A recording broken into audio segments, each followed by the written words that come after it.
ஒரு சிறிய கிராமத்தில் கண்ணன் என்ற ஏழை சிறுவன் வாழ்ந்தான். அவன் தந்தை சிறுவயதிலேயே இறந்துவிட்டார். தாய் கூலி வேலை செய்து குடும்பத்தை நடத்தினார்.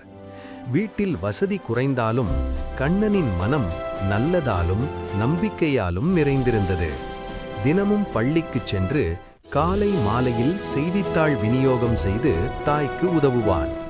ஒருநாள் பள்ளிக்குச் செல்லும் வழியில் ஒரு முதியவர் சாலையோரத்தில் மயங்கி விழுந்திருந்ததை கண்ணன் பார்த்தான்.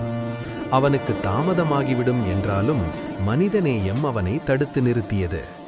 அருகிலிருந்த கடையிலிருந்து தண்ணீர் வாங்கி முதியவருக்கு குடிக்க கொடுத்தான்.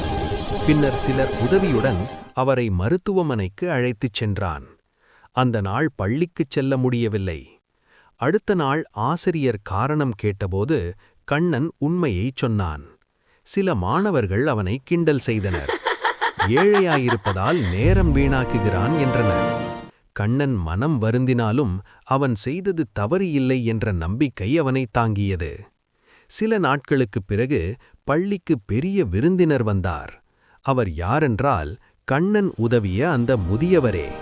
அவர் ஒரு பெரிய தொழிலதிபர். கண்ணனின் மனிதநேயத்தை புகழ்ந்து அவனுக்கு கல்வி உதவி வழங்குவதாக அறிவித்தார். தாயும் மகனும் மகிழ்ச்சியால் கண்கலங்கினர். அந்த நாளிலிருந்து கண்ணன் படிப்பில் மேலும் முயற்சி செய்து பிறருக்கும் உதவும் மனப்பான்மையுடன் வளர்ந்தான்.